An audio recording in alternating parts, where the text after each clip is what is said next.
Canelo Alvarez has been letting his nuts hang lately. Alvarez told Eddie Hearn he genuinely believes he can beat Alexander Usyk for the world heavyweight title.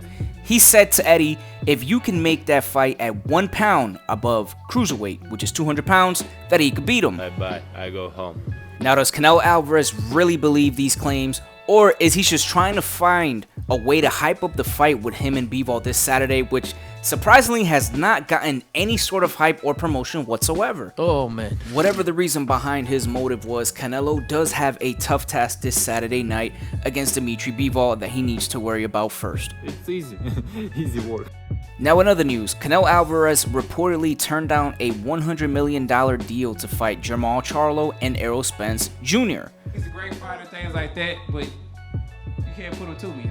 Now, I actually didn't know that. I thought the original offer was David Benavidez and Jermall Charlo that he turned down. I had no idea that Errol Spence was actually in that mix, which is surprising to me. I would have thought Canelo would have taken that route instead, seeing as that I don't want to say that Jermall Charlo or Errol Spence Jr. would have been easier than Dimitri Bivol, but Dimitri Bivol is definitely more dangerous than the two. So I would have thought Canelo would have went that route because that seems like the less riskier fight. Because Errol Spence Jr. is a small guy, and I know a lot of his fans believe that he can beat Canelo, but I really just cannot see that happening.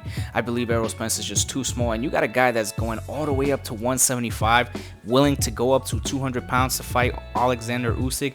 Yeah, Errol Spence is not beating that guy. Of course, his fans were all over Twitter and Facebook calling it a duck, saying, oh, Canelo ducked Errol Spence Jr. I mean, that had to be the most funniest comedy thing that I've ever seen. But anyways, let me know what you guys think down below, man. Do you think this was a duck? Obviously not. But do you think it was? Give me your opinion. Don't forget to like, subscribe, comment, and share. Peace.